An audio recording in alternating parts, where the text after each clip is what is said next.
اللهم صل وسلم وبارك عليه وعلى آله وحين ترفع وضعها الحبيب على السماوات والأرض ومن فيهن بترحيب وأنطار الوجود لله على أهل الوجود تسجد وألسنة الملائكة بالتبشير للعالمين تعن سبحان الله الحمد لله لا إله إلا الله والله أكبر سبحان الله الحمد لله لا إله إلا الله والله أكبر سبحان الله والحمد لله ولا إله إلا الله والله أكبر والقدرة كشفت بما عاد وبرز نوره كاملا في عالم الظهور نورا فاق كل نور فأنفذ الحق حكمه على من أتم الله عليه النعمة من خواص الأمة أن يحضر عند وضعه أمة تأنيسا لجنابها المسعود ومشاركة لها في هذا السماط الممدود فحضر بتوفيق الله السيدة مريم وسيدة آسيا ومعهما من الحور العين من قسم الله له من الشرف بالقسمة الوافية فهذا الوقت الذي رتب الله على حضوره وجود هذا المولود فانفلق سبح الكمال من النور عن عمود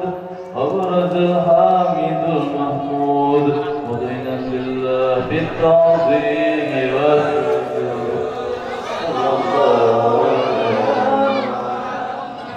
صلى الله عليه وسلم صلى الله على محمد يا ربي صل وسلم يا نبي سلام عليك يا رسول سلام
اللهم صل وسلم على سيدنا محمد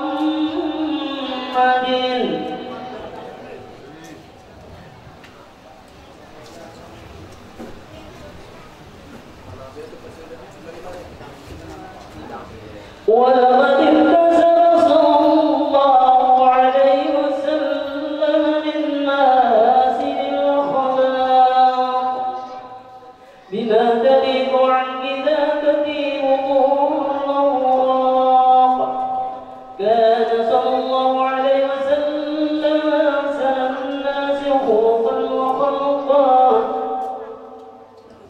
وأولهم مكر الأخلاق سبقا وأوسعهم بالمؤمنين علما ورفقا السلام عليك أيها النبي ورحمة الله وبركاته وبذلك يسن الختم كما يسن التقديم فعليه أفضل الصلاة والتسليم اللهم صل وسلم وسلم الصلاة والتسليم على سيدنا ونبينا محمد الرؤوف الرحيم.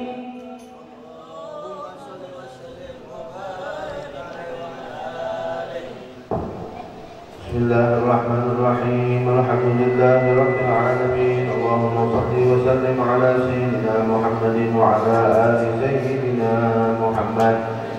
ولما نظم الفكر من ذراري الأوصاف المحمدية عقودا توجهت إلى الله متوسلا بسيدي وحبيبي محمد صلى الله عليه وسلم أن يجعل سعي فيه مشكورا وفعلي فيه محمودا وأن يكتب عملي في الأعمال المقبولة وتوجهي بالتوجهات الخالصة والصلات الموصولة. اللهم يا من إليه تتوجه الآمال فتعود غافرة وعلى باب عزته تحل الرحال فتغشاها منه الفيوضات الغامرة نتوجه إليك بأشرف الوسائل لديك سيد المرسلين عبدك الصادق الأمين سيدنا محمد الذي عمت رسالته العالمين أن تصلي وتسلم على تلك الذات الكاملة مستودع أمانتك وحفيظ سرك وحامل راية دعوتك الشاملة الأب الأكبر المحبوب لك والمخصص بشرف الأفخار في كل موطن من مواطن القرب ومظهر قاسم ذلك في عبادك وساكب أنس إرشادك لأهل بلادك سيد الكونين وأشرف الثقلين العبد المحبوب الخالص المخصوص منك بأجل الخصائص. اللهم صل وسلم عليه وعلى آله وأصحابه وأهل حضرة اقترابه من أحبابه. اللهم إنا نقدم إليك جاه هذا النبي الكريم ونتوسل إليك بشرف مقامه العظيم أن تلاحظنا في حركاتنا وسكناتنا بعين عنايتك وأن تحفظنا في جميع أطوارنا وتقلباتنا بجميل رعايتك وحصين وقايتك وأن تبلغنا من شرف القرب إليك وإلى هذا الحبيب غاية آمالنا وتتقبل منا ما تحركنا فيه من نياتنا وأعمالنا وتجعلنا في حضرة هذا الحبيب من الحاضرين وفي طرائق اتباعه من السالكين ولحقك وحقه من المؤدين ولعهدك من الحافظين. اللهم إن لنا أطماعا في رحمتك الخاصة فلا تحرمنا وظنونا جميلة هي وسيلتنا إليك فلا تخيبنا. آمنا بك وبرسولك وما جاء به من الدين وتوجهنا به إليك مستشفعين أن تقابل المذنب منا بالغفران والمسيء بالإحسان والسائل بما سأل والمؤمن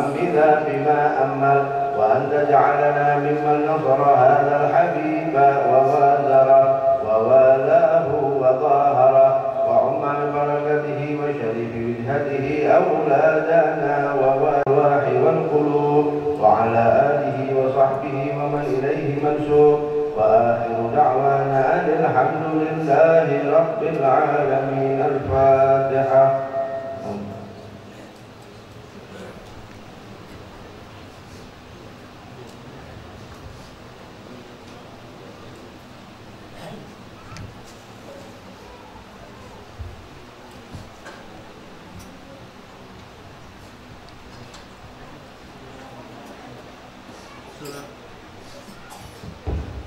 Assalamualaikum warahmatullahi wabarakatuh. Allahumma salli ala Muhammad. Allahumma salli ala Muhammad. Alhamdulillahirabbil alamin. Wassalatu wassalamu ala asrafil anbiya'i wal mursalin wa ala alihi wa sahbihi ajma'in, amma ba'd. Puji syukur kehadirat Allah Subhanahu wa taala, di pagi hari ini bersama-sama kita berhadir di tempat yang suci ini dengan niat dan tujuan yang sama. Kita bersama-sama memperingati lahirnya junjungan Nabi kita Muhammad sallallahu alaihi wasallam. Dan ulun ucapkan ribuan terima kasih yang sebesar-besarnya kepada Bapak Panitia Masjid Jamiatul Khair serta kepengurusan staf-staf remaja Masjid Jamiatul Khair yang mana dalam kesempatan ini memberikan kepribadi ulun untuk membacakan susunan acara di pagi hari ini.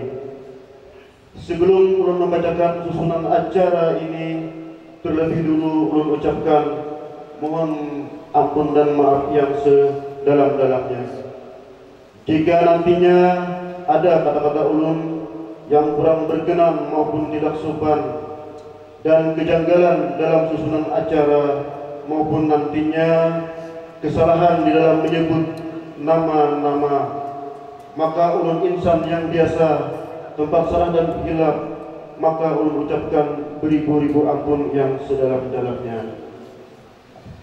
Yang sama-sama kita hormati Yang Mulia Habib Haidar bin Ahmad bin Hadi Asgab dari Kota Solo, Jawa Tengah. Yang sama-sama kita hormati Yang Mulia Guru Muhammad Israfi LC dari Rantau, yang mana kita ketahui bersama beliau adalah pimpinan Masjid Zikir di masjid kita Jamiatul Khair ini. Yang terhormat Yang Mulia Kari Kanda Guru Endra dari Desa Pabaungan. Yang terhormat Bapak Kepala Desa beserta perangkat desa Sawaja umumnya. Yang terhormat tokoh-tokoh agama, yang terhormat masyarakat bapak-bapak dan ibu-ibu sekalian yang berbahagia. Pertama dan utama, marilah kita panjatkan dengan rasa syukur dan rahmat taufik hidayahnya, jugalah kita bersama-sama berkumpul bersama-sama dengan Yang Mulia Habib beserta tokoh-tokoh agama beserta rombongan, dengan niat kita memperingati lahirnya junjungan Nabi besar Muhammad SAW. Dalam kesempatan kali ini, izinkan ulun menyampaikan susunan acara yang akan kita laksanakan di pagi hari ini. Acara pertama, pembukaan. Acara kedua, sepatah kata dari panitia masjid. Acara ketiga, kalam ilahi. Acara keempat, ceramah agama sekitar Maulid Nabi besar Muhammad SAW. Acara kelima, yakni doa sebagai penutup. Baiklah, untuk menghemat waktu, maka kita masuki acara yang pertama, yaitu pembukaan sekaligus masuk acara yang kedua, yang mana langsung dipimpin oleh yang terhormat Kanda Guru Ahmad Jamhuri. Waktu dan tempat diaturkan. Nabi Mustafa Muhammad Rasulullah sallallahu alaihi wasallam. Syarahul Fatihah. Bismillahirrahmanirrahim. Ar-Rahmanir-Rahim. Maliki yaumiddin. Iyyaka na'budu wa iyyaka nasta'in. Ihdinas siratal mustaqim. Siratal ladzina an'amta 'alaihim ghairil maghdubi 'alaihim waladdallin.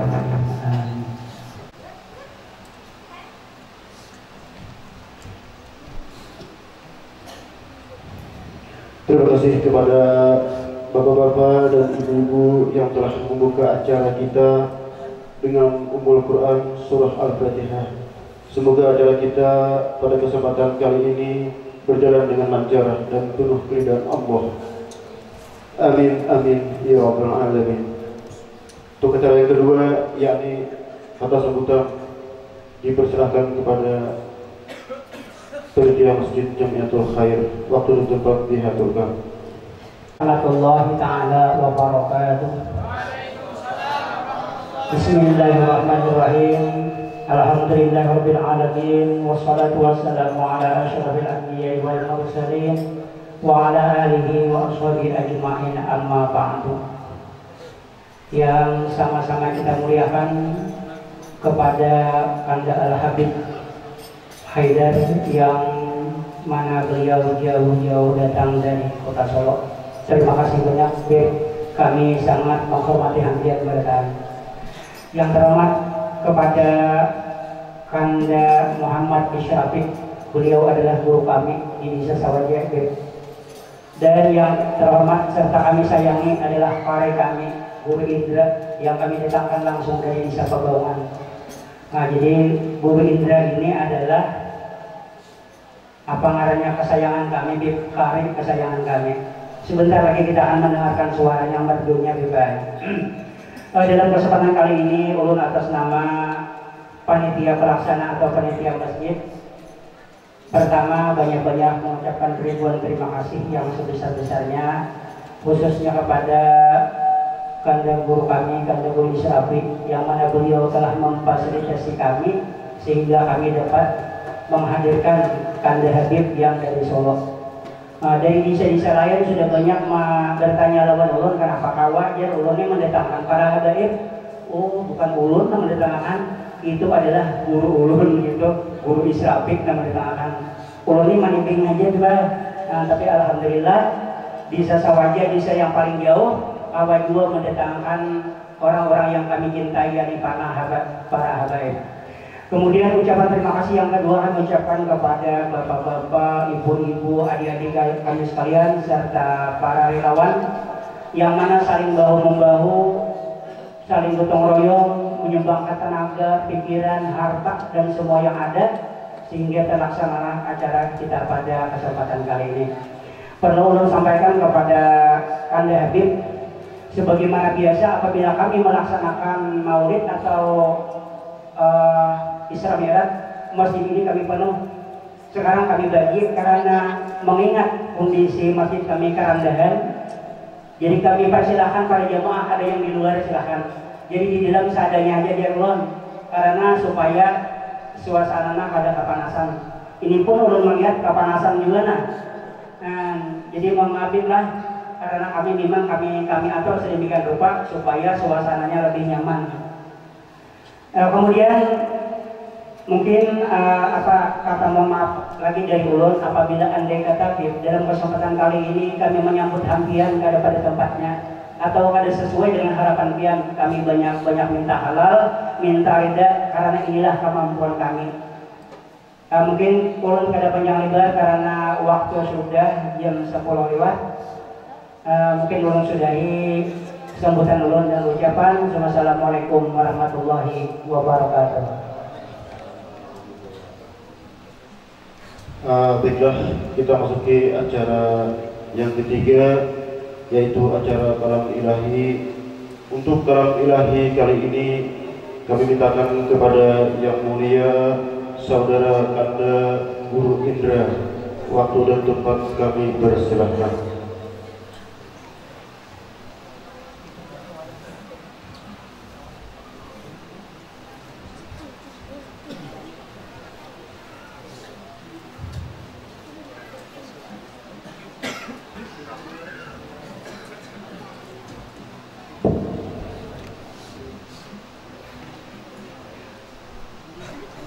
Assalamualaikum warahmatullahi wabarakatuh.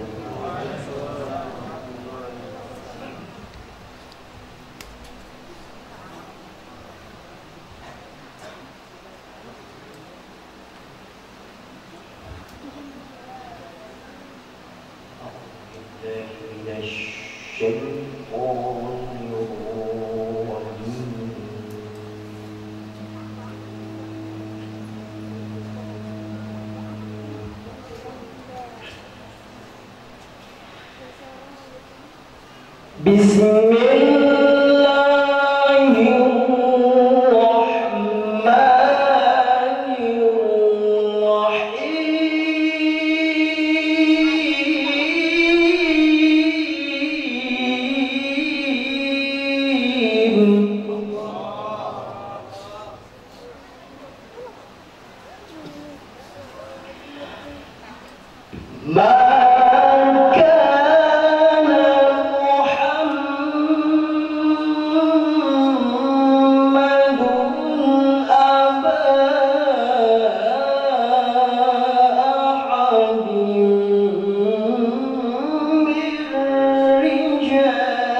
Baiklah, kita masuki acara yang ketiga, yaitu demikianlah tadi pembacaan ayat suci Al-Quran yang telah dibacakan dengan suara merdunya yang mana penduduk hati kita yang telah digantungkan oleh Yang Mulia Kanda Guru Indra. Kita sama-sama berdoa semoga Allah Subhanahu wa taala memberikan pahala yang berlipat ganda bagi yang membacanya serta bagi kita yang mendengarkannya. Semoga mendapatkan rahmat dan ampunan. Amin amin ya rabbal alamin. Di sini ulun menambahkan hanya kecintaan dengan ayat suci yang telah dibacakan oleh Kanda tadi. Bismillahirrahmanirrahim. Qul in kuntum tuhibbuna Allah fattabi'uni yuhibbukum Allah wa yaghfir lakum dzunubakum wallahu ghafurur rahim. Ya Allah, mudah-mudahan kita dapat rahmat dan syafaat dan terhindar kita dari segala mara bahaya. Amin amin ya rabbal alamin. Sadaqallahu azim.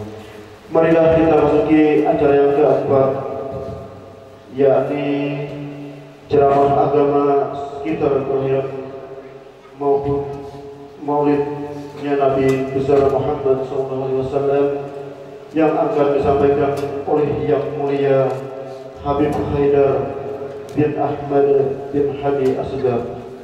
Waktu dan tempat ulun persilakan.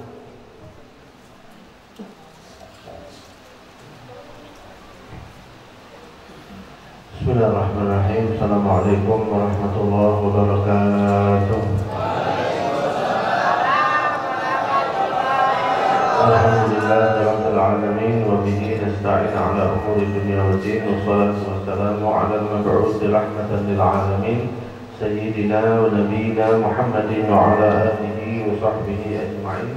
Allahumma salli wa sallim ala sayyidina Muhammadin miftahi babi rahmatillah adada ma fi ilmillah salatan wa salaman daimaini bidawami mulkillah wa ala alihi wa sahbihi. Rabbi shrah li sadri wa yassir li amri wahlul 'uqdatam min lisani yafqahu qawli wa saddid lisani wa hdi qalbi bihaqqi sayyidina Muhammadin sallallahu alaihi wa alihi wasallam. Yang sama-sama kita hormati guru kita, Guru Muhammad Israfi, Ketua Takmir Masjid, dan semua pengurus masjid, Bapak Kepala Desa dan jajarannya, serta semua guru-guru yang hadir. Begitu juga Bapak Ibu yang hadir di tempat ini, kita doakan mudah-mudahan semuanya dipanjangkan usianya oleh Allah Subhanahu wa taala, disehatkan badannya, dibersihkan hatinya, dimurahkan rezekinya, dan insya Allah dikabulkan semua hajat-hajatnya dunia dan akhirat. Amin ya rabbal alamin. Alhamdulillah, kita bersyukur kepada Allah Subhanahu wa taala atas semua limpahan rahmat, nikmat, karunia yang gak pernah putus. Allah Subhanahu wa taala berikan buat kita semuanya, khususnya nikmat iman, nikmat Islam, nikmat panjang umur, nikmat sehatul afiat, nikmat taufik, hidayah, kemudahan dari Allah Subhanahu wa taala, sehingga kita bisa sama-sama hadir di tempat yang diberkahi oleh Allah Subhanahu wa taala ini. Kita berharap mudah-mudahan semua yang kita kerjakan diterima oleh Allah Subhanahu wa taala. Semua doa-doa yang kita lakukan diijabah oleh Allah Subhanahu wa taala, dilipat gandakan ganjarannya dan jadi sebab kita dapat ridhonya Allah dunia dan akhirat. Amin ya rabbal alamin. Bapak, Ibu-ibu yang dimuliakan Allah, kita pada siang hari ini sama-sama berkumpul di tempat yang diberkahi oleh Allah Subhanahu wa taala untuk melakukan pembacaan Maulid Nabi Sallallahu Alaihi Wasallam.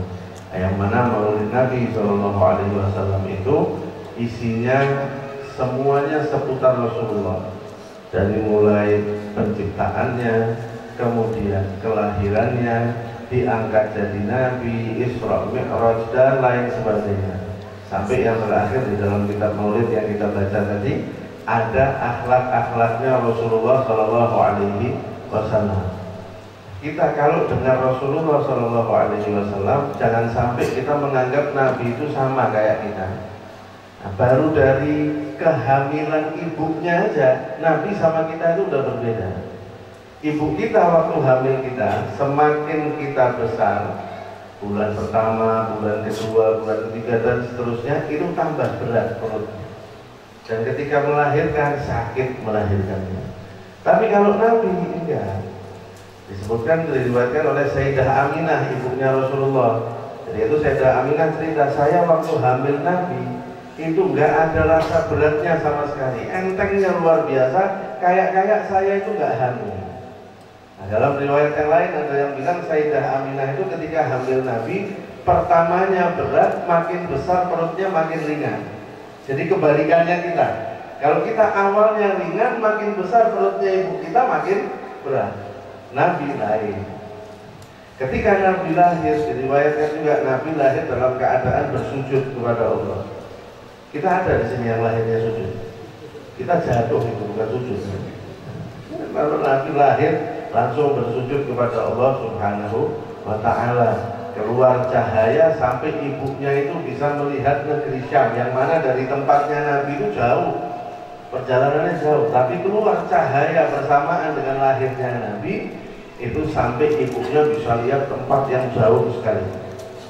Tuh dari cahayanya Rasulullah Shallallahu Alaihi Wasallam. Nah, Nabi Shallallahu Alaihi Wasallam itu sekali lagi berbeda sama kita. Kita itu kalau jalan kena matahari ada bayangannya, tapi kalau Nabi nggak ada bayangannya. Nah, kenapa? Kata Sayyidina Utsman, dikutip di dalam tafsir An-Nasafi. Sayyidina Utsman pernah bilang gini, ya Rasulullah, kamu itu kalau jalan di bawah matahari itu nggak ada bayangannya. Kenapa? Karena Allah nggak mau ada satu kaki pun yang menginjak bayangan kamu. Jadi bayangannya Nabi pun dimuliakan oleh Allah Subhanahu wa Ta'ala. Kita kalau jalan rame-rame, begitu ada bayangan ya kan kaki kita bisa nginjak bayangan teman kita yang di depan kan. Nah, ini Allah nggak mau ada satu kaki pun yang nginjak bayangannya Nabi. Sehingga Nabi itu kalau jalan di bawah terik matahari nggak ada bayangannya. Di dalam tafsir An-Nasafi juga beliau mengutip ucapannya Sayyidina Umar bin Khattab. Kata Sayyidina Umar, ya Rasulullah, saya tahu kalau kamu itu orang yang benar dan orang-orang munafik itu orang yang keliru. Tahunya dari mana? Kata Sayyidina Umar, karena kamu itu nggak pernah dihinggapi lalat. Lalat, tahu lalat ya? Lalat itu kalau hinggap di tempat yang kotor atau tempat yang bersih? Tempat yang kotor. Kata Sayyidina Umar, ini lalat ini hinggapnya di orang munafik, nggak pernah hinggap di badannya Nabi Shallallahu Alaihi Wasallam. Menunjukkan di mana Allah Subhanahu Wa Taala itu menyucikan zahir dan batinnya Rasulullah Shallallahu Alaihi Wasallam. Lain dari Nabi sama kita. Manusia Nabi benar manusia, tapi manusia yang kualitasnya berbeda sama kita. Pernah diriwayatkan Nabi itu puasa wisol. Puasa wisol itu puasa terus gak buka-buka. Sahabat itu orang-orang yang paling pengen niru Nabi. Lihat Nabi puasa wisol, sahabat kepengen ikut. Nabi puasa wisol nih, puasa terus gak pakai buka. Saya juga mau ikut neladani Nabi. Dilihat sama Nabi dilarang. Kata Nabi, kamu itu beda sama saya. Kalau saya itu puasa wisol nyambung terus gak masalah, karena saya dapat makan dan minum dari Allah. Nah kalau kita puasa wisol, siapa yang ngasih makan dan minum? Waktu malah asam lambung, mah semua, kumat semua lagi. Nah jadi Nabi sama kita lain. Nabi pernah tidur di malam hari, kemudian bangun sholat tahajud, nggak pakai wudhu langsung sholat.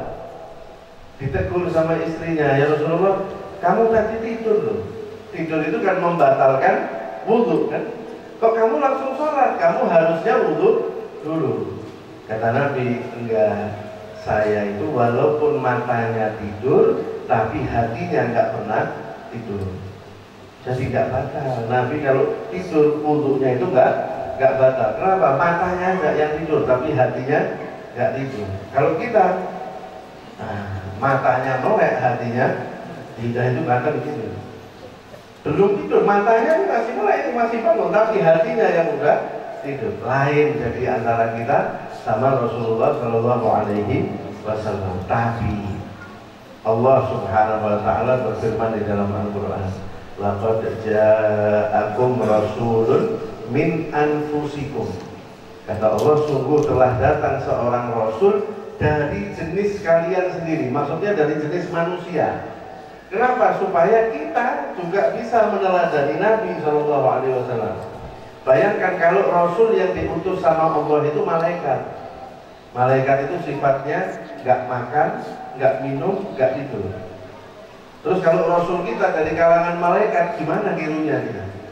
Nggak makan, nggak minum, nggak tidur, nggak nikah, waduh, habis nih. Kampung sini nggak ada orangnya, sepi. Nah, semuanya nggak makan, nggak minum, nggak tidur. Tapi kata Allah, enggak.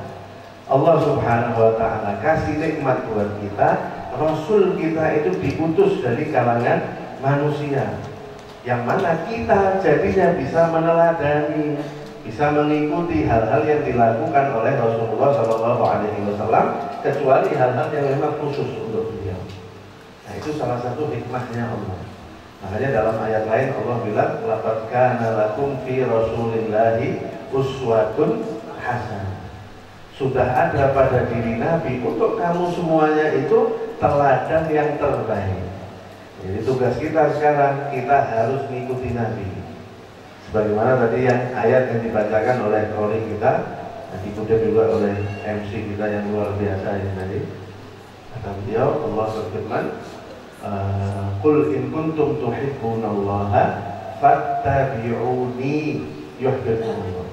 Muhammad, sampaikan kepada orang-orang itu, kalau memang benar kalian itu cinta sama Allah Subhanahu Wa Taala, cara satu-satunya supaya kita juga dapat cintanya Allah adalah dengan mengikuti Nabi Muhammad SAW.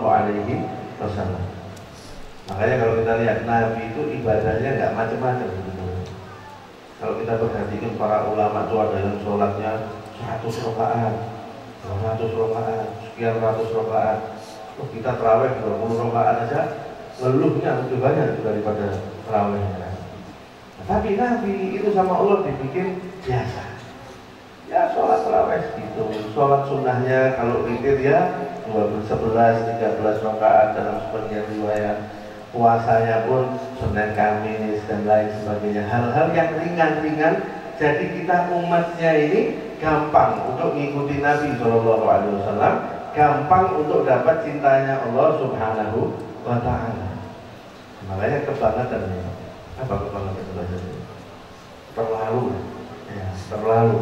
Kalau ada orang itu ngaku Islam, ngaku cinta sama Allah, ngaku cinta sama Nabi, tapi nggak mengikuti akhlaknya Nabi SAW.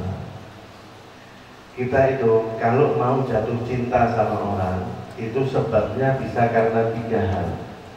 Yang pertama, kita bisa cinta sama orang karena orang itu sempurna.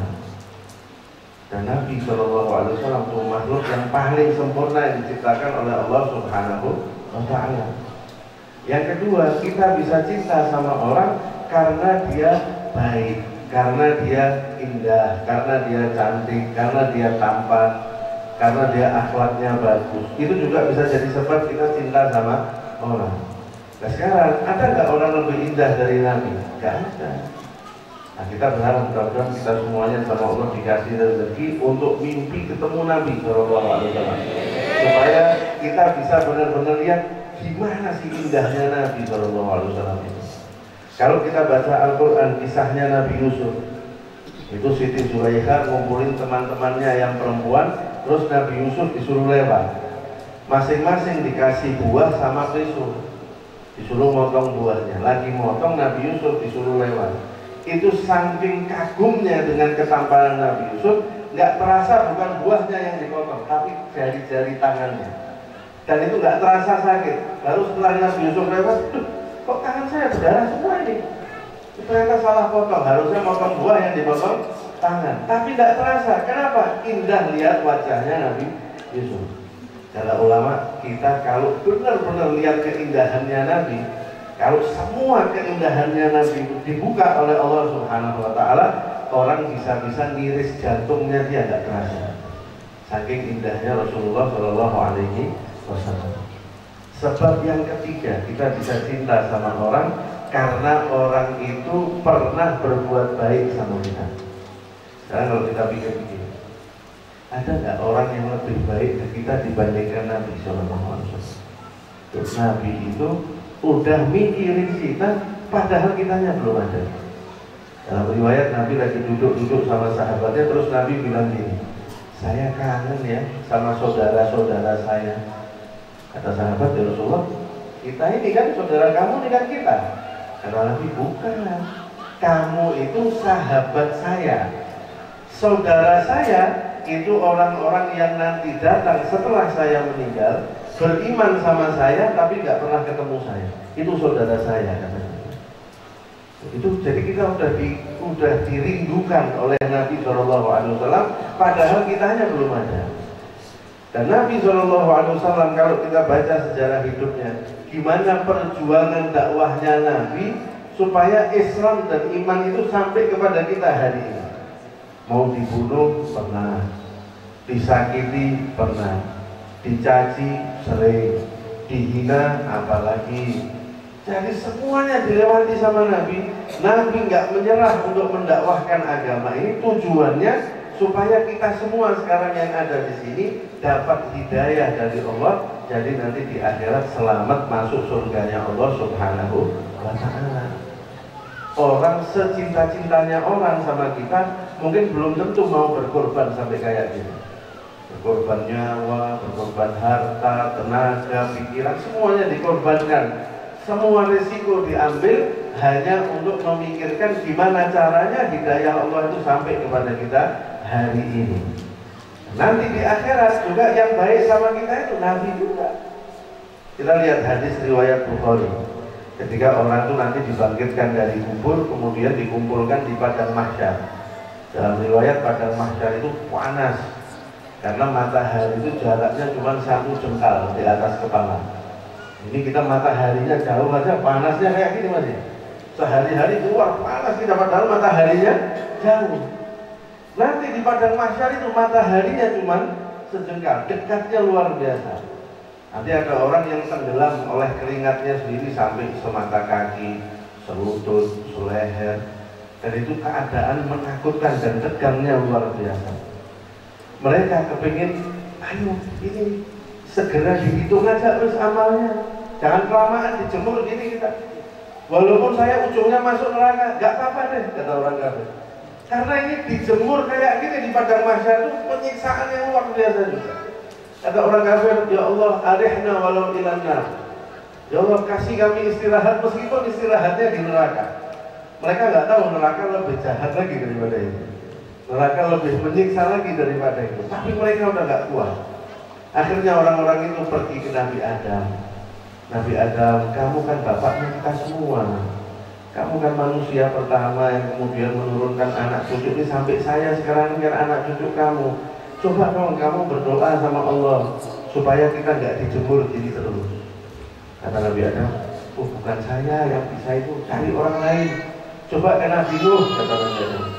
Pergi orang-orang ke Nabi Nuh. Nabi Nuh, kamu kan Nabi yang bapak manusia yang kedua itu Nabi Nuh.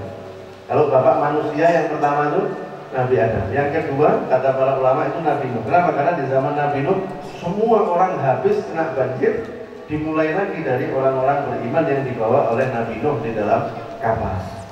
Kata orang-orang itu nanti, Nabi Nuh, kamu doa dong sama Allah. Udah nih kita udah gak kuat, udah biar aja dihitung cepet-cepet amal kita, kan neraka deh gak apa-apa. Kata Nabi Nuh, bukan saya. Coba ke Nabi Ibrahim. Pergi ke Nabi Ibrahim, ditolak juga. Suruh pergi ke Nabi Musa, ditolak juga sama Nabi Musa. Suruh pergi ke Nabi Isa, ditolak juga sama Nabi Isa.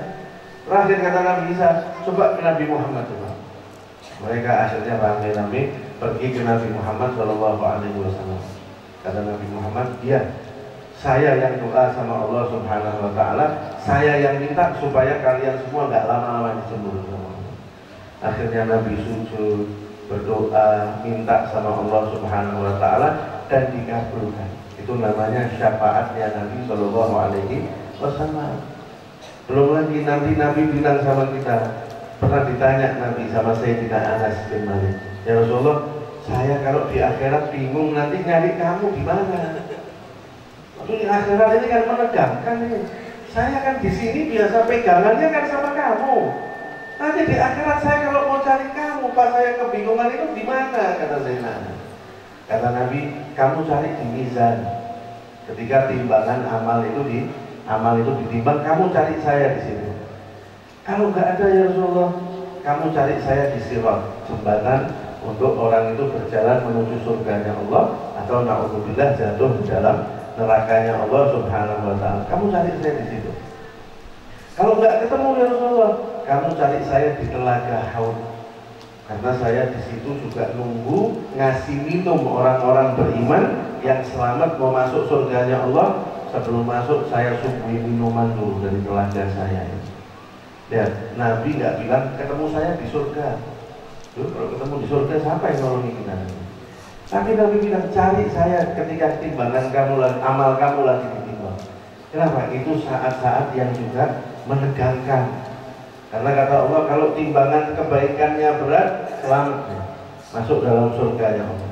Tapi kalau timbangannya kebaikannya ringan, lebih besar timbangan keburukannya, alamat mampir dulu di dalam nerakanya Allah Subhanahu wa ta'ala. Nabi tahu ini saat-saat yang menegangkan, Nabi nunggu di situ. Begitu juga sirat, itu saat-saat yang menakutkan juga.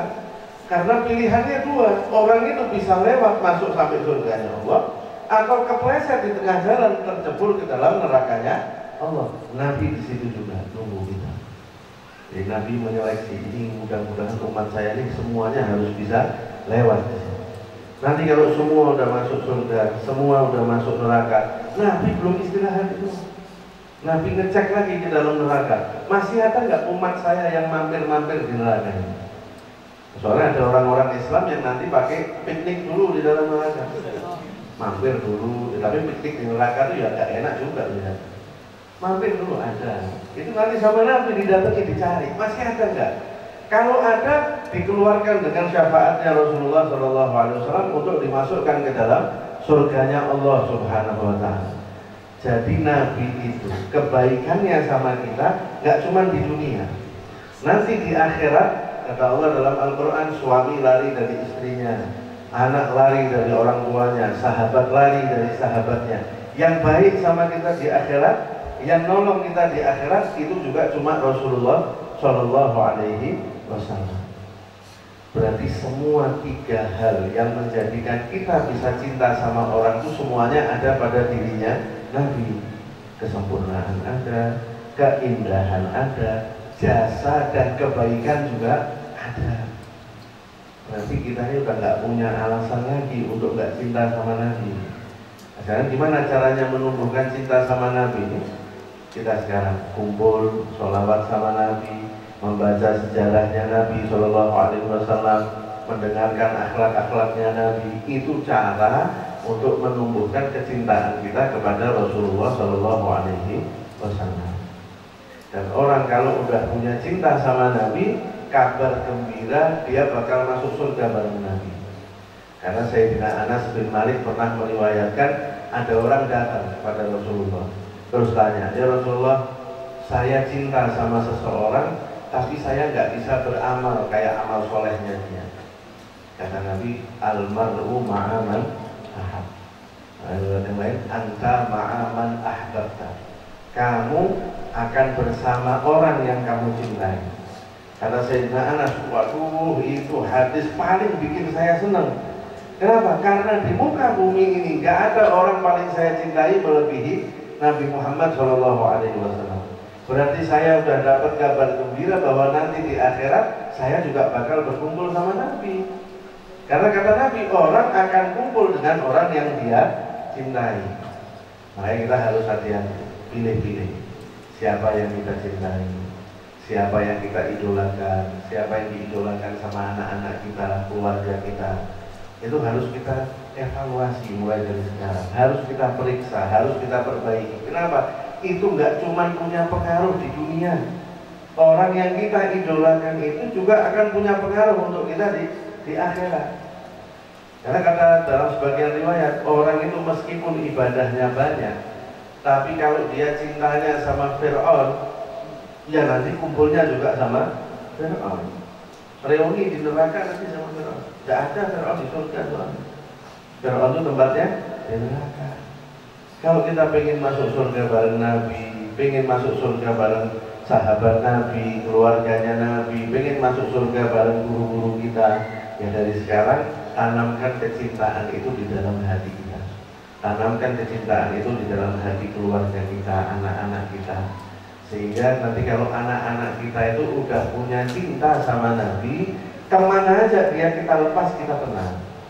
Kenapa? Karena udah ada bentengnya, yaitu kecintaan kepada Rasulullah Shallallahu Alaihi Wasallam. Bapak-bapak, ibu-ibu yang dimuliakan Allah, ada cirinya orang kalau cinta itu. Orang kalau cinta itu cirinya dia akan mendahulukan ridhonya orang yang dia cintai dibanding yang lainnya. Saya kasih contoh, misal ini ya, kita cinta sama Nabi, otomatis kita akan mencintai semua yang dicintai Nabi dan nggak akan suka sama apapun yang nggak disukai sama Nabi. Kita akan menjalankan semua yang diperintahkan Nabi, menjauhi semua yang dilarang oleh Nabi. Semua hal yang dilarang dan diharamkan Nabi nggak ada di rumah kita, nggak ada di dalam kehidupan kita. Itu buktinya kalau kita cinta sama Nabi. Sekarang umpama Nabi SAW datang ke rumah kita. Terus kalau Nabi datang ke rumah kita ngabari, Assalamualaikum Pak, besok saya mau mampir ke rumah. Kira-kira ada yang kita sembunyikan nggak di rumah kita dari Nabi? Kalau nggak ada, istimewa. Tapi kalau waduh, Nabi mau datang besok ini masih ada tontonan-tontonan yang nggak baik, masih ada buku-buku yang nggak baik, masih ada baju-baju yang nggak baik, macam-macam yang mau kita sembunyikan dari Nabi. Kenapa? Karena tahu Nabi nggak bakal suka nih kalau lihat ini. Nah, berarti kecintaan kita masih kurang. Atau Nabi datang ke rumah kita terus bilang, Pak, saya mau pinjam HP-nya. Kira-kira kita kasih apa? Aduh, jangan dulu Nabi, kita hapus-hapus dulu foto-fotonya, kita hapus-hapus dulu videonya, kita hapus-hapus. Kalau misalnya Nabi datang ke rumah kita terus bilang saya mau pinjam HP-nya, kita kasih. Karena kita tahu nggak ada apapun yang menyakitkan hati Nabi di dalam HP kita ini istimewa. Tapi kalau sekarang kita berandai-andai, ini kalau Nabi datang pinjam HP saya, ini mau saya hapus, ini mau saya hapus, ini mau saya hapus. Berarti masih ada hal-hal yang nggak disukai sama Nabi di dalam HP kita, di dalam rumah kita, di dalam diri kita. Nabi datang ke rumah kita, kira-kira mungkin tidak kita sholat subuhnya kesiangan? Aduh, malu dilihat Nabi. Ini Nabi nginep di rumah, masa Nabi bangun duluan, kita bangun sholat subuhnya jam 7:30, 8. Aduh, tidak mungkin. Saya kalau ada Nabi pasti sholat subuh tepat waktu. Tapi kenyataannya sekarang, sholat subuhnya tepat waktu atau enggak? Nah, kalau udah tepat waktu, istimewa. Kalau belum, berarti harus diperbaiki. Kenapa? Karena itu sesuatu yang nggak disukai sama Nabi Shallallahu Alaihi Wasallam. Kalau kita udah punya itu semuanya, kita akan dicintai sama Nabi. Kalau kita udah dicintai sama Nabi, otomatis kita dicintai sama Allah Subhanahu wa Ta'ala. Orang kalau udah dicintai Allah, hidupnya aman. Aman di dunia, aman di akhirat. Tenang di dunia, tenang di akhirat. Kenapa? Udah dapat cintanya Allah Subhanahu wa Ta'ala. Dan kalau dia udah dapat cintanya Allah, berarti dia akan dapat kemudahan dari Allah, keberkahan dari Allah, rahmat, pertolongan, karunia, nikmat, semuanya akan ditumpahkan oleh Allah Subhanahu wa Ta'ala kepada diri orang tersebut. Tapi sekali lagi, pintunya untuk masuk, untuk dapat cintanya Allah Subhanahu wa Ta'ala, pintunya adalah Nabi Muhammad Shallallahu Alaihi Wasallam. Itu di ayat yang tadi dibacakan. Kata Allah, kalau kamu cinta sama Allah, ikutilah aku, yaitu Nabi Muhammad Shallallahu Alaihi Wasallam. Yuhibbukumullah, maka Allah akan mencintai kamu. Berarti jalan satu-satunya untuk dapat cintanya Allah adalah melalui Rasulullah Shallallahu Alaihi Wasallam. Nah, kita sebagai umat Muslim jangan sampai lebih kenal orang lain dibandingkan Nabi. Kita sebagai orang Muslim jangan sampai tahu banyak hal mengenai orang lain, tapi nggak tahu apa-apa soal Nabi. Anak-anak kita juga begitu. Boleh, saya Ustaz, saya kepingin mengidolakan pemain bola misalnya, silakan aja, nggak ada masalah. Tapi jangan sampai cinta kita kepada pemain bola itu lebih besar daripada cinta kita ke Nabi. Ini pemain bola ini, kartu keluarganya kita kenal semua. Anaknya siapa, istrinya siapa, nikahnya kapan. Dia mungkin nggak ingat nikahnya dia. Kita ingat ini nikahnya kapan, di mana, anak-anaknya berapa, lahirnya di mana aja, nama-namanya siapa, tahu semua kita. Dulu pernah main di klub ini, tahun segini pindah ke sini, tahun segini, tahu semua kita riwayat hidupnya pemain bola yang kita sukai. Tapi kita kalau ditanya soal Nabi, waduh, kadang istrinya Nabi siapa aja, tidak hafal. Anak-anaknya Nabi siapa aja, tidak hafal. Paman bibinya Nabi siapa aja, tidak hafal. Neneknya Nabi siapa, tidak tahu. Itu kita mungkin yang tua-tua, ya saya belum tua ya. Mulai dari angkatannya Bani Israil ke atas ya. Ini mungkin ya tahu soal Nabi SAW, tapi yang mengkhawatirkan itu generasi di bawah ini, anak-anak kita ini. Kita jangan sampai kita sebagai orang tua itu soleh-soleh sendiri, jangan. Keluarganya, anaknya, istrinya, semua diajak untuk dekat sama Allah. Semuanya diajak untuk kenal sama Nabi. Semuanya diajak untuk jadi orang yang soleh. Karena kata Allah di dalam Al-Quran, qu anfusakum wa ahlikum nar. Jagalah diri kamu dan keluarga kamu dari api neraka. Berarti jangan selamat sendiri. Keluarganya semua juga diajak untuk selamat.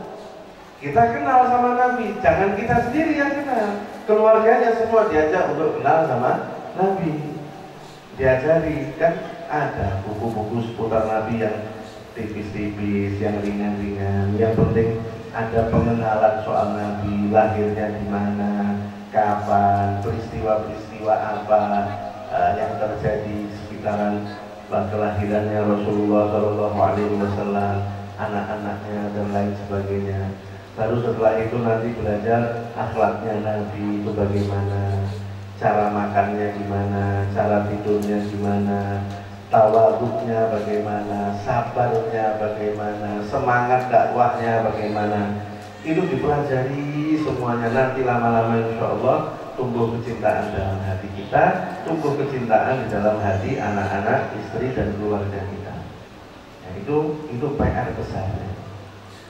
Karena kita sekarang ini jujur aja, kita memang jauh dari Nabi SAW. Sekarang kita ini semua ngakunya Islam, ngakunya umat Nabi. Tapi kalau kita lihat akhlak kita, kayaknya masih jauh dari Nabi. Nabi itu yang paling simpel aja, yang paling simpel. Nabi itu kalau orang bicara sama Nabi, selama pembicaraannya itu bukan pembicaraan yang dosa, itu nggak pernah diputus sama Nabi. Jadi sama Nabi didengarkan sampai selesai, baru Nabi bicara. Jadi banyak orang yang akhlak ini aja sudah nggak ada. Nanti orang ngomong, baru ngomong sebentar, kita putus. Baru ngomong sebentar, kita selah, kita ganti ngomong, kita yang ngomong terus.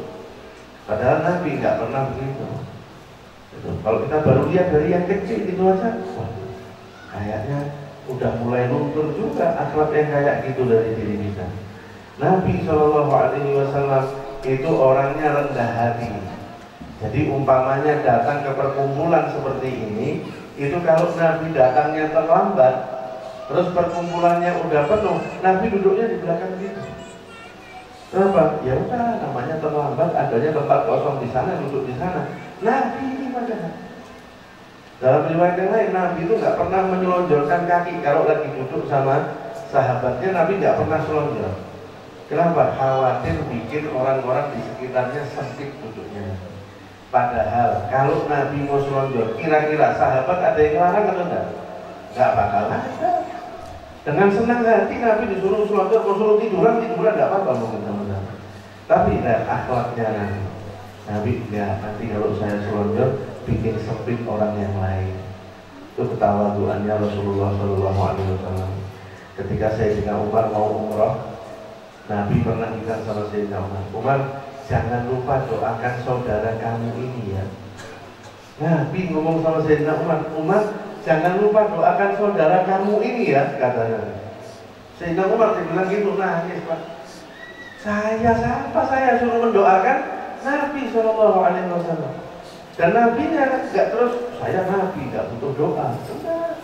Ini ada orang baik mau pergi umroh ibadah sama Allah Subhanahu Wa Taala dengan penuh kerendahan hati minta doa dari Sayyidina Umar bin Khattab. Itu kerendahan hatinya Rasulullah Shallallahu Alaihi Wasallam. Nabi Shallallahu Alaihi Wasallam itu diantara akhlaknya nggak senyum kalau ketemu orang. Padahal Nabi itu orang yang paling berat beban pikirannya. Kita ini kan semuanya kan punya masalah ya.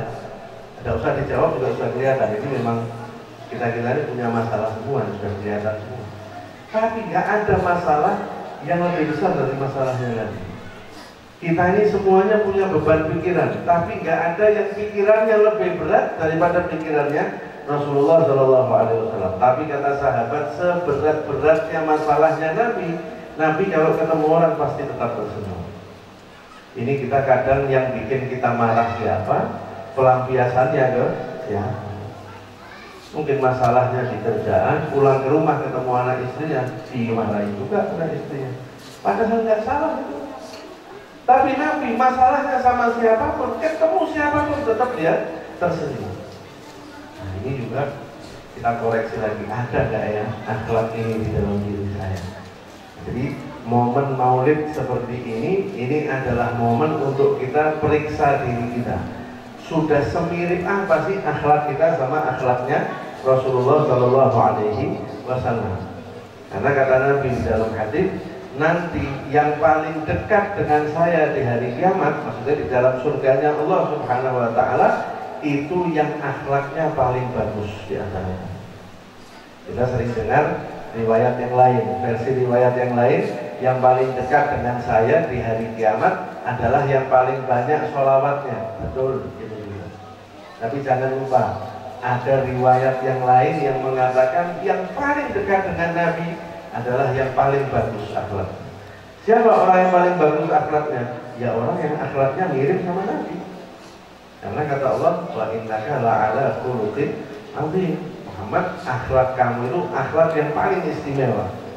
Berarti orang setelah Nabi yang akhlaknya paling baik adalah yang akhlaknya paling mirip, paling mendekati dengan Rasulullah Shallallahu Alaihi Wasallam. Itu kata Nabi, udah dapat tempat khusus nanti bareng saya di surga. Semakin baik akhlaknya, semakin dekat juga kita nanti dengan Nabi Shallallahu Alaihi Wasallam di dalam surganya Allah Subhanahu Wa Taala. Nah, jadi sekali lagi, momen maulid seperti ini dan sebetulnya harus dilakukan setiap hari. Kita harus memeriksa lagi diri kita. Setiap hari kita cek, saya hari ini semakin kenal Nabi atau enggak? Saya hari ini semakin cinta sama Nabi atau enggak? Saya hari ini semakin mirip atau enggak akhlaknya dengan Nabi Shallallahu Alaihi Wasallam. Orang itu kalau punya penyakit darah tinggi, itu kan mesti ngecek tekanan darah, rutin dicek terus. Kenapa? Supaya enggak terlalu tinggi, nanti akhirnya malah stroke dan lain-lain. Jadi dicek terus kesehatannya. Kita jangan cuma ngecek kesehatan fisik, tapi kesehatan hati kita juga harus kita cek secara rutin. Kedekatan kita sama Allah juga harus kita cek secara rutin. Kedekatan kita sama Nabi juga harus kita cek secara rutin. Karena kalau sampai kita ada lalai, setan masuk di situ. Kalau udah setan masuk, bubar. Ya. Kenal setan? Tak kasih bocoran sedikit soal setannya. Ini mahal ini bocorannya. Jadi di antara yang menggoda kita untuk berbuat maksiat itu ada dua. Ada nafsu, ada setan. Bedanya apa sih nafsu sama setan ini? Nafsu itu target maksiatnya itu jelas. Misal, nafsunya ngajak dia untuk na'udzubillah berzina misalnya. Yaitu nafsunya akan ngejar terus, ayo zina, ayo zina, ayo zina. Jadi yang dituju itu maksiatnya jelas. Itu namanya nafsu. Karena kata Allah dalam Al-Quran, innan nafsa la'ammaratun bisu. Nafsu itu selalu mendesak kamu untuk berbuat keburukan. Dan keburukannya itu jelas yang dituju. Minum khamar, atau zina, atau nyuri. Jadi targetnya itu jelas. Beda sama setan. Kalau setan itu targetnya dia, pokoknya kita maksiat. Mau bentuk maksiatnya apapun terserah. Itu setan. Nanti setan itu kan pinter ya. Setan itu pinter, kreatif, pekerja keras, itu setan. Ya orang yang kayak itu bukan berarti kayak setan loh ya, waduh bahaya. Loh, saya ini kreatif, bekerja keras kayak setan saya berarti. Bukan.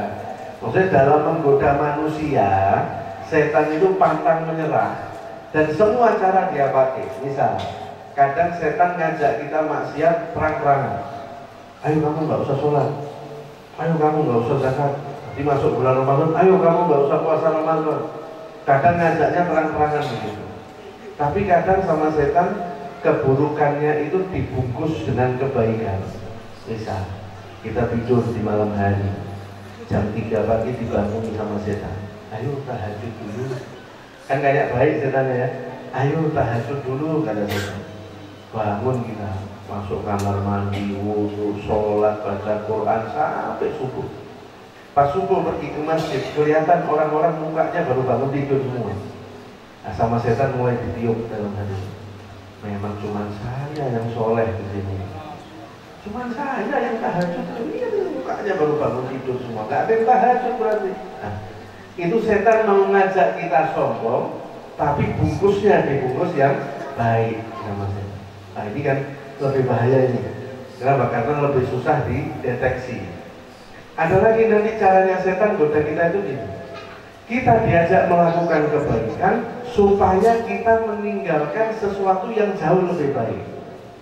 Kalau ya, kita diajak melakukan kebaikan, tapi tujuannya supaya kita meninggalkan sesuatu yang jauh lebih baik. Contoh, kita tidur malam, dibangun sama setan. Pak, tahajud dulu, bangun tahajud, ngaji Quran dan lain sebagainya. 15 menit sebelum azan subuh ngantuk kita. Kata setan, tidur dulu lah. Gak apa-apa tidur dulu. Masih 15 menit, bangun tahajud aja bisa. Insya Allah 15 menit bangun. Kita tergoda sama setan. Tak tidur 5 menit. Cuman buat ngilangin ngantuk aja, 5 menit aja saya tidur. Insya Allah 5 jam kemudian baru bangun. Sholat subuhnya bareng sama sholat zuhur. Jadi setan ngajak kita tahajud supaya kita ketinggalan sholat subuh tepat waktu. Padahal kalau ditanya antara sholat tahajud sama sholat subuh, lebih penting mana? Sholat subuh. Kenapa? Sholat subuh itu hukumnya wajib, sedangkan sholat tahajud hukumnya sunnah. Sama setan kita diajak mengerjakan yang sunnah supaya kita meninggalkan yang wajib. Wah, jadi kalau sama setan itu memang harus semangat terus. Karena setan itu nggak ada hari liburnya. Misal kemarin tanggal merah Maulid Nabi, setannya libur juga tanggal merah, nggak ada libur setan. Sampai kita di akhir hayat pun setan masih goda kita. Ada cerita Imam Ahmad bin Hanbal.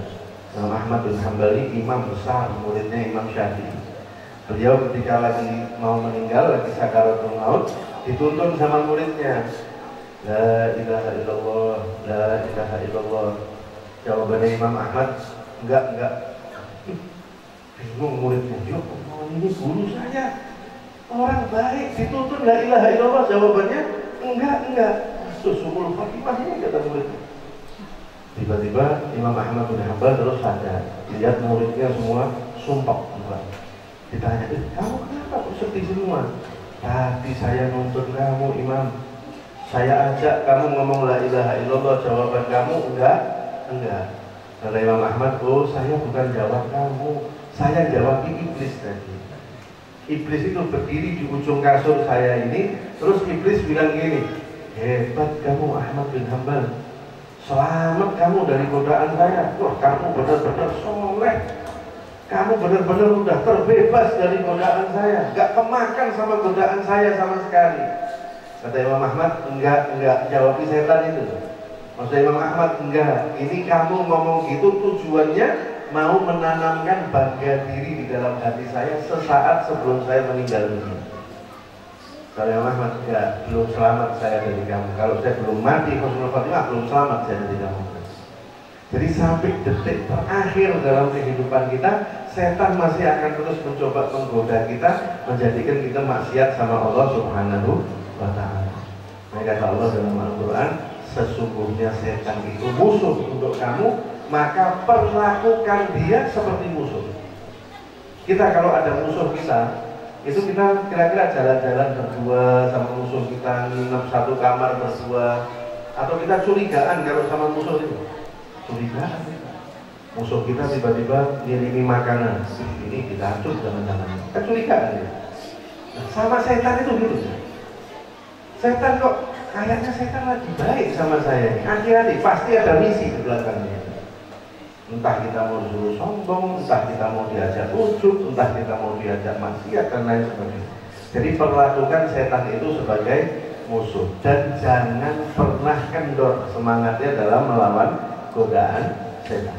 Insya Allah nih, kalau semua ini bisa kita lakukan, insya Allah kita jadi orang mukmin yang keimanannya berkualitas di sisi Allah, yang semakin dekat sama Allah Subhanahu Wa Taala, semakin dekat juga dengan Nabi Shallallahu Alaihi Wasallam. Mudah-mudahan Allah Subhanahu Wa Taala panjangkan usia kita semuanya dalam kesehatan, ketaatan, keberkahan, kebahagiaan, keberlimpahan rezeki, dan insya Allah kelak diwafatkan kita semuanya dalam keadaan husnul khatimah. Amin ya rabbal alamin. Mungkin ini yang bisa saya sampaikan. Assalamualaikum warahmatullahi wabarakatuh.